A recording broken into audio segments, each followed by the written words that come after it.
Oktubre 20, 2022. Pagbasa gikan sa santos nga ebanghelyo sumala ni San Lucas. Si Jesus miingon sa iyang mga tinun-an, "Mianhi ako aron pagpadilaat sa kalibutan, ug pagkaayo unta kun kini misilaog na. Dunay bunyag nga ako pang dawaton, ug dili ako mahimutang hangtod matuman kini. Naghunahuna ba kamo nga mianhi ako aron pagdalag pakigdait nganhi sa kalibutan? Tug-anan ko kamo, dili pakigdait ang akong gidala kundili pagbahin-bahin.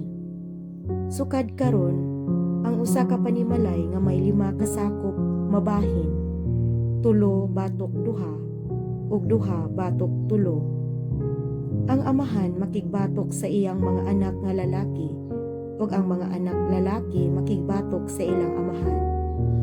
Ang inahan makigbatok sa iyang mga anak nga babayi, ug ang mga anak nga babayi makigbatok sa ilang inahan.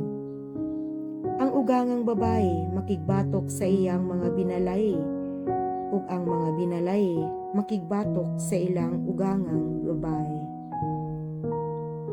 Ang Ebanghelyo sa Ginoo. Daygon ko ikaw, O Kristo.